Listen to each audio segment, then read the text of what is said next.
Hi guys, good evening to all. एक बार फिर से आप सबका स्वागत है वाईफाई स्टडी स्टूडियोज चैनल पे, which is a part of an academy.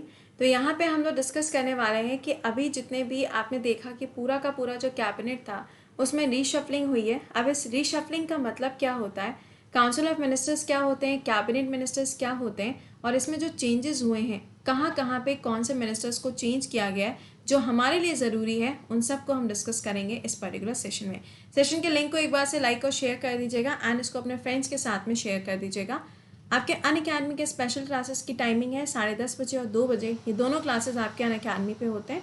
बाकी आपका सुबह चल रहा है यहाँ पे क्रैश कोर्स जो कि होता है सुबह 5 बजे एंड डेली आपका करंट अफेयर्स का टाइम कितना बजे होता है, सुबह 7 बजे डेली क्लास होती है। हर एक एग्जाम को ये कवर करता है जहाँ पे आपको न्यूज़, उसके साथ में फैक्ट और जीके का पार्ट भी मिलता है। आइए ज़रा बात करते हैं कि यहाँ पे पूरी कहानी जो है वो है क्या। तो पहले तो हम यहाँ पे इस बात को जानेंगे कि ये जो कैबिनेट और काउंसिल ऑफ मिनिस्टर, ये जो दो शब्द हम देख रहे हैं, इन दोनों का मतलब क्या है। देखिए, होता क्या है कि जब लोकसभा के चुनाव होते हैं, इन इलेक्शंस के बाद में जो भी मेजॉरिटी पार्टी होती है वो क्या करती है, अपना एक प्रधानमंत्री चुनती है, प्राइम मिनिस्टर चुना जाता है। प्राइम मिनिस्टर जो है ये आर्टिकल नंबर 75 के अंदर आता है, लेकिन पीएम को यहाँ पे इनके साथ में काम करने वाले लोग भी तो चाहिए होंगे, तो इनके साथ में चुना जाता है किसको, काउंसिल ऑफ मिनिस्टर को। पूरा का पूरा जो मंत्री परिषद है उसको चुना जाता है। और ये जो है ना, ये दिए गए हैं आर्टिकल नंबर किसके अंदर 74 के अंदर। क्या कहता है आर्टिकल 74? आर्टिकल नंबर 74 कहता है कि जो काउंसिल ऑफ मिनिस्टर है इसकी जिम्मेदारी होती है कि प्रेसिडेंट को क्या करेगा, सलाह देने का काम करता है। तो ये ध्यान रखिएगा कि article number 74 and article number 75 ये दोनों ही जुड़े हुए हैं किसके साथ में, PM and council of ministers के साथ में। अच्छा, दूसरा पॉइंट, जब हम प्रेसिडेंट की बात करते हैं तो प्रेसिडेंट जो होते हैं ना, इनको कहा जाता है हेड ऑफ द स्टेट, लेकिन जो पीएम होते हैं इनको कहा जाता है हेड ऑफ द गवर्नमेंट। बहुत अच्छी बात है, लेकिन अब सवाल यहाँ पे ये आया कि जब हम यहाँ पे देख रहे थे कि अभी तक इतने सारे मिनिस्टर्स थे, तो उसके बाद में एक नई लिस्ट जारी करने का क्या मतलब था, जिसके अंदर टोटल 43 मेंबर्स या 43 मिनिस्टर्स आपको देखने को मिले। तो पहले तो ये समझो कि council of minister and cabinet minister में डिफरेंस क्या होता है। जब हम कहते हैं काउंसिल ऑफ मिनिस्टर या कैबिनेट, तो ये दोनों ही शब्द जो हैं ये जुड़े हुए हैं किसके साथ में, पीएम के साथ में, हम सभी लोग जानते हैं।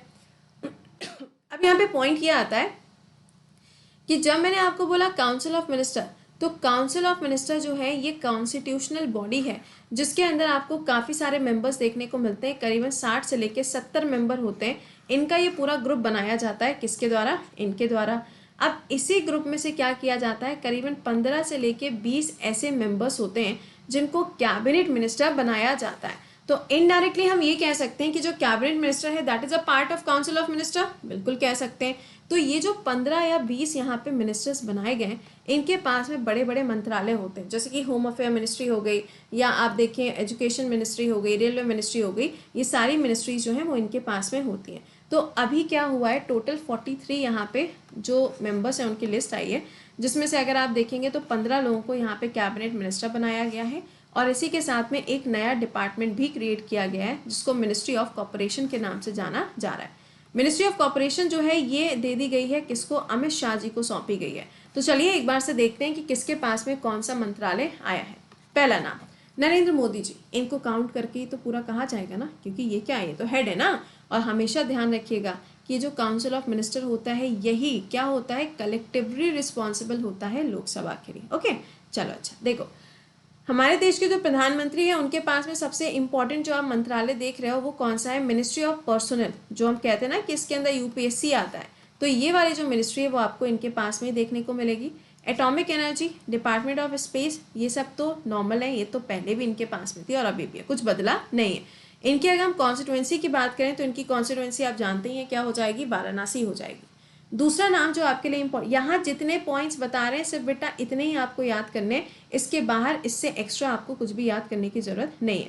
दूसरा नाम क्या है, डिफेंस मिनिस्टर का, ये कौन है, राजनाथ सिंह जी, पहले भी यही थे अभी भी यही है।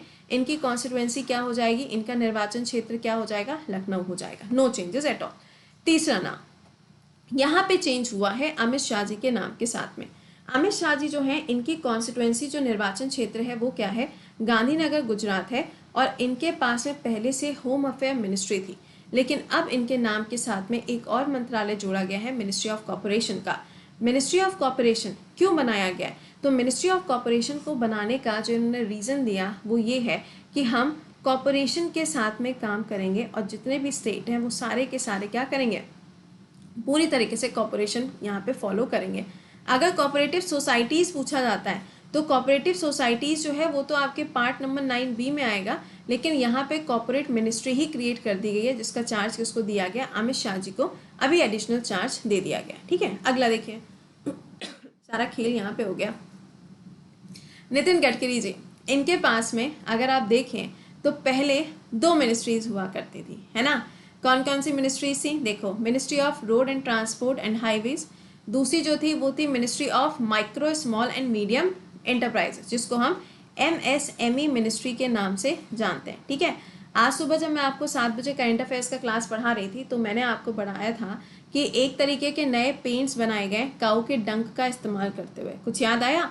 तो यहाँ पर ये ध्यान रखिएगा कि वो काम भी किसने किया था, MSME के अंदर किया गया था। तो अब क्या हुआ है, इनकी कॉन्स्टिट्यूएंसी तो नागपुर है, लेकिन इनके पास में से कौन सा मंत्रालय हट गया है, MSME मिनिस्ट्री जो है वो इनके पास में से हट चुकी है। तो फिर ये मंत्रालय गया किसके पास में, ये आप मुझे आंसर करके बताएंगे या मैं बताऊं? आंसर करके बताओ, कमेंट बॉक्स में लिखते चलना। ठीक है, अगला देखिए, निर्मला सीतारमण जी, ये भी कैबिनेट मिनिस्टर है, इनकी पोस्ट हटाई गई है, चेंज करी गई, कुछ नहीं हुआ है, ये भी एज इट इज है। मिनिस्ट्री ऑफ फाइनेंस जो है वो इनके पास में अभी भी है, इसमें कोई चेंजेस नहीं किए गए, और यहाँ पे इनकी जो कॉन्स्टिट्यूएंसी वो क्या है, कर्नाटका है। ठीक, अगला सुनिएगा, यहाँ पर नरेंद्र सिंह तोमर जी, नरेंद्र सिंह तोमर जी के पास में अगर आप देखें तो इनके पास में 3 मंत्रालय हुआ करते थे। पहला कौन सा था, एग्रीकल्चर मिनिस्ट्री थी, दूसरा रूरल डेवलपमेंट था, तीसरा पंचायती राज था। तो इनके पास में से ये दोनों मंत्रालय हटा दिए गए हैं और इनके पास में अब सिर्फ और सिर्फ एक ही मंत्रालय है, वो कौन सा है, कृषि मंत्रालय देखने को मिलेगा। इनकी कॉन्स्टिट्यूएंसी, निर्वाचन क्षेत्र क्या है, मोरेना इनकी कॉन्स्टिट्यूएंसी रहेगी।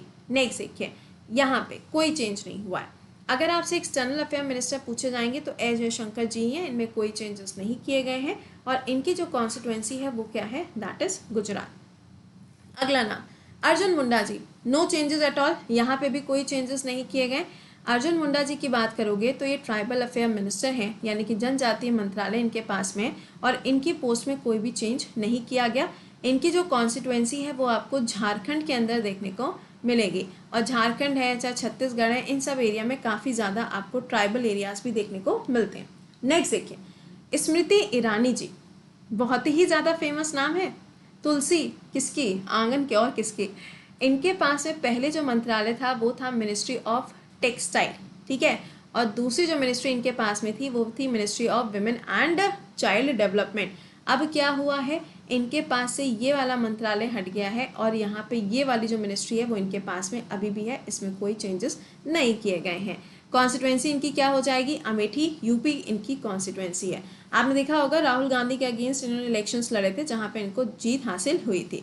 ये वाला यार सबसे खतरनाक वाला था, मैंने आपको इसमें बताया था कि ये जो पीयूष गोयल जी हैं, पीयूष गोयल जी के पास में बहुत सारी मिनिस्ट्रीज थी। आप देख सकते हो, commerce industry, consumer affair, public distribution, textiles, है ना, और साथ में रेलवेज। इनकी कॉन्स्टिट्यूएंसी क्या है, इनकी कॉन्स्टिट्यूएंसी हो जाएगी, भाई ये राज्यसभा मेंबर हैं फ्रॉम महाराष्ट्र, और इनके पास से जो सबसे बड़ा मंत्रालय हटा है वो कौन सा है, दैट इज रेलवे मिनिस्ट्री इनके पास से हट गई है। तो ये रेलवे मिनिस्ट्री किसके पास में गई है, कमेंट बॉक्स में आंसर करो फटाफट से, क्योंकि हम ये आपको बता चुके हैं। अच्छा, अब देखिए धर्मेंद्र प्रधान जी, धर्मेंद्र प्रधान जी की अगर आप बात करोगे तो आपको मालूम है कि इनके पास में आपको कौन सी वाली मिनिस्ट्री देखने को मिलती थी, इनके पास में ऑयल एंड पेट्रोलियम मिनिस्ट्री जो थी ना वो इनके पास में हुआ करती थी once upon a time in history. लेकिन उसके बाद में क्या हुआ, इसमें हो गए कुछ चेंजेस, और ये जो चेंजेस हुए हैं इन चेंजेस को एक बार से देख लेते हैं। देखिए, इनके पास में कौन सी मिनिस्ट्री थी, ऑयल एंड पेट्रोलियम मिनिस्ट्री थी, ठीक है, ये हट गई इनके पास। अब इनके पास में कौन से 2 मंत्रालय आ चुके हैं, तो इनके पास में पहला तो एजुकेशन मिनिस्ट्री आ गई है, जो पहले किसके पास में थी, रमेश पोखरियाल जी के पास में थी। तो नए एजुकेशन मिनिस्टर कौन बन गए, धर्मेंद्र प्रधान जी बन गए।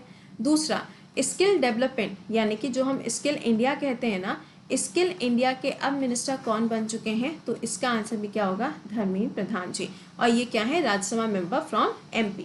अगला नाम प्रहलाद जोशी जी, इनकी बात कर लेते हैं। प्रहलाद जोशी जी को यहाँ पे जो मिनिस्ट्री पहले दी गई थी वही मिनिस्ट्री आज भी है, इसमें अभी भी कोई चेंजेस नहीं किए गए हैं। यानी कि ministry of coal, ministry of mines इनके पास में अभी भी है। और इसके साथ में अगर आपसे पूछा जाएगा तो ज़्यादा से ज़्यादा वो क्या पूछेगा, इनकी कॉन्स्टिट्यूएंसी पूछ सकता है, तो वो क्या हो जाएगी, धरवाद कर्नाटका इनकी constituency. No changes at all, ठीक है। ये देखो छाप लियो, पेपर में आएगा। अगला जो नाम है वो है एमएसएमई मिनिस्ट्री के बारे में। और एमएसएमई मिनिस्ट्री के बारे में जब हम बात करेंगे तो यहाँ पे नारायण टाटू राणे जी को अपॉइंट किया गया है और ये रिप्लेस कर रहे हैं किसको, नितिन गडकरी जी के जगह पर इनका अपॉइंटमेंट किया गया है। तो अब देखने वाला होगा कि ये क्या क्या चेंजेस करते हैं। अभी जो सबसे आखिरी वाला धमाका है हर्षवर्धन जी, वो भी तो हमें देखना है। अगला नाम है यहाँ पे, अरे सोनोवाल जी, मालूम है ना कौन थे, आसाम के सीएम हुआ करते थे। इन्हीं की जगह पर तो अभी हाल ही में किसका अपॉइंटमेंट किया गया है, कमेंट बॉक्स में लिख के बताओ आसाम के अंदर नए सीएम कौन बने। इनके पास में ministry of port and shipping चली गई है और मिनिस्ट्री ऑफ आयुष भी इनके पास आ गई है। यानी कि ये मंत्रालय पहले किसके पास में हुआ करता था, दो नाम मैंने आपको इतनी बार याद कराए, गजेंद्र सिंह शेखावत और दूसरा नाम क्या था, श्रीपद नायक जी। तो श्रीपद नायक जी की जो जगह है वो इनके पास में गई। दूसरा मिनिस्ट्री ऑफ पोर्ट, अगर आपसे पूछा जाता है तो आप क्या कहेंगे, मिनिस्ट्री ऑफ पोर्ट पहले किसके पास में थी बताइए। तुम लोग के साथ में रह रहेगा, मेरा गला खराब हो चुका है। चलिए अच्छा, मिनिस्ट्री ऑफ पोर्ट की अगर हम बात करें तो ये मंत्रालय हुआ करता था पहले किसके पास में, मनसुख मंडाविया जी के पास में। जी हाँ, उनके पास में था। लेकिन अब ये मिनिस्ट्री किसके पास में आ गई है, सोनवाल जी के पास में मिनिस्ट्री शिफ्ट हो गई। ठीक है, अगला देखिए मुख्तार अब्बास नकवी जी की बात करें। और ये जो मैंने नाम अभी बोला है ना, आपने शायद नाम पे ध्यान दिया होगा, तो मैंने ये जो अभी नाम बोला है मनसुख मंडाविया जी का, इनको कौन सी मिनिस्ट्री मिली अभी बताते हैं। देखिए यहाँ पे कोई चेंजेस नहीं हुए, एज इट इज है। माइनॉरिटी अफेयर मिनिस्टर है कौन, मुख्तार नकवी जी, इसमें कोई चेंजेस नहीं हुए। अगला नाम जो आया है ये इंपॉर्टेंट है, ये कौन है, वीरेंद्र कुमार जी। इनको अपॉइंट किया गया है सोशल जस्टिस एंड एम्पावरमेंट के लिए। किसकी जगह पर इनका अपॉइंटमेंट किया गया है, गहलोत जी की जगह पर इनका अपॉइंटमेंट किया गया। और इनको कहाँ पे भेज दिया गया, कर्नाटका के अंदर राज्यपाल की कुर्सी इनको दे दी गई है। ठीक है, नेक्स्ट देखिएगा गिरिराज सिंह जी, इंपॉर्टेंट है, ध्यान से सुनना।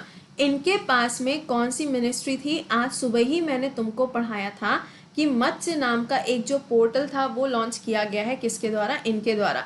तो इनके पास में एनिमल हस्बेंड्री वाला मंत्रालय था, लेकिन अब ये मंत्रालय हटा दिया गया और इनको यहाँ पे दो नए मंत्रालय दिए गए, रूरल डेवलपमेंट एंड पंचायती राज। बेटा ये याद करना पड़ेगा, डेली सुबह 7 बजे क्लास में जब आप आओगे, जहाँ जहाँ पे जो जो मिनिस्ट्री आती जाएगी वो सारी मिनिस्ट्रीज में आपको रिकॉल कराती रहूंगी, तो टेंशन मत लेना, सब याद हो जाएगा। ठीक है, ये देखिए कितने लोगों के फेवरेट हैं, वैसे होंगे कुछ लोग ऐसे होंगे जिनके फेवरेट भी होंगे। मिनिस्ट्री ऑफ सिविल एविएशन दे दी गई है किसको, ज्योतिराव सिंधिया जी को। वैसे भी ऐसा कुछ होना था ही, क्योंकि जब ये पार्टी छोड़ के गए थे तभी ये था कि आगे चल के इनको कोई ना कोई कैबिनेट मिनिस्टर बनाया ही जाएगा। अगला मिनिस्ट्री ऑफ जो स्टील है वो रामचंद्र प्रसाद जी को दी गई है। बहुत ज़्यादा इंपॉर्टेंट नहीं है, बट हाँ कैबिनेट मिनिस्टर बने तो मालूम होना चाहिए। ये देखिए 3 4 5 6 जितने स्टार लगाने का मन करे लगा लीजिएगा।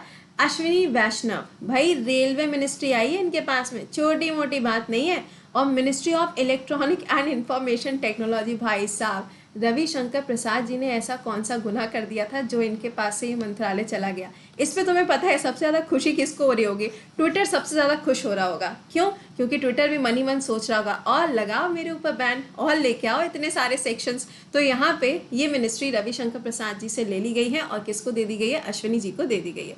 अगला नाम आप सबके फेवरेट जिनका नाम है किरण रिजिजू जी। अच्छा, इनके पास में स्पोर्ट्स मिनिस्ट्री हुआ करती थी, अब देखो इनको लॉ एंड जस्टिस डिपार्टमेंट दिया गया। इसके साथ में आप यहाँ पे देख सकते हो इनको मिनिस्टर ऑफ स्टेट बनाया गया है, मतलब स्पोर्ट्स मिनिस्ट्री के नीचे जो मिनिस्टर ऑफ स्टेट होते हैं वो जगह इनको दी गई है। और यहाँ पर ये क्या देखेंगे, यूथ अफेयर्स को चेक करेंगे। ठीक है, और मिनिस्ट्री ऑफ स्टेट जो इनके पास में पहले थी माइनॉरिटी वाली, वो इनके पास से हटा दी गई है। इनकी कॉन्स्टिट्यूएंसी क्या है, अरुणाचल वेस्ट इनकी कॉन्स्टिट्यूएंसी रहेगी। अगला और फेमस नाम अनुराग ठाकुर, बहुत ही ज़्यादा फेमस नाम, इनको दे दी गई है information and broadcasting ministry and sports ministry. ये मिनिस्ट्री किसके पास, रिजिजू अंकल जी के पास में थी, चली गई इनके पास में से। ये वाली किसके पास में, रविशंकर जी के पास में, इनके पास से भी चली गई, उठा के इनको दे दी गई। ये वाले मंत्रालय पहले से इनके पास में थे, इसमें कुछ भी चेंजेस नहीं हुए, लेकिन ये जो 2 हैं ये इनको एडिशनल चार्जेस दिए गए। ठीक है, चलिए, तो मैंने आपको जितने यहाँ पे नाम पढ़ाए हैं, आपको ये एक एक नाम बहुत अच्छी तरीके से याद करना है। और जब हम लोग रेगुलर बेसिस पे क्लासेस में मिलेंगे तो जहाँ पे जो मिनिस्ट्री आएगी सुबह 7 बजे की क्लास में, उसको हम रिकॉल करते रहेंगे, हमें याद हो जाएगा। ठीक है, तो आई होप कि आपको ये लिस्ट याद हो गई होगी। अगर याद नहीं हुई है, 1-2 बार पढ़ना, याद हो जाएगी। तो अब आपसे मुलाकात करेंगे सुबह 7 बजे के सेशन में। इसके अलावा अगर आपने पेड बैचेस ज्वाइन नहीं किया अनअकैडमी के और आप ज्वाइन करना चाहते हैं तो टाइमली ज्वाइन कर लीजिएगा। नया बैच आपका वेडनेसडे को स्टार्ट हो जाएगा और हर संडे को आपका टेस्ट होता है कॉम्बैक का, जो आपके रिविजन के पर्सपेक्टिव से ज़रूरी होता है। तो मिलते हैं आप लोगों से कितने बजे, सुबह 7 बजे। टिल देन खुश रहिए, मुस्कुराते रहिए। सेशन को एक बार से लाइक एंड शेयर करिएगा। Bye bye and take care.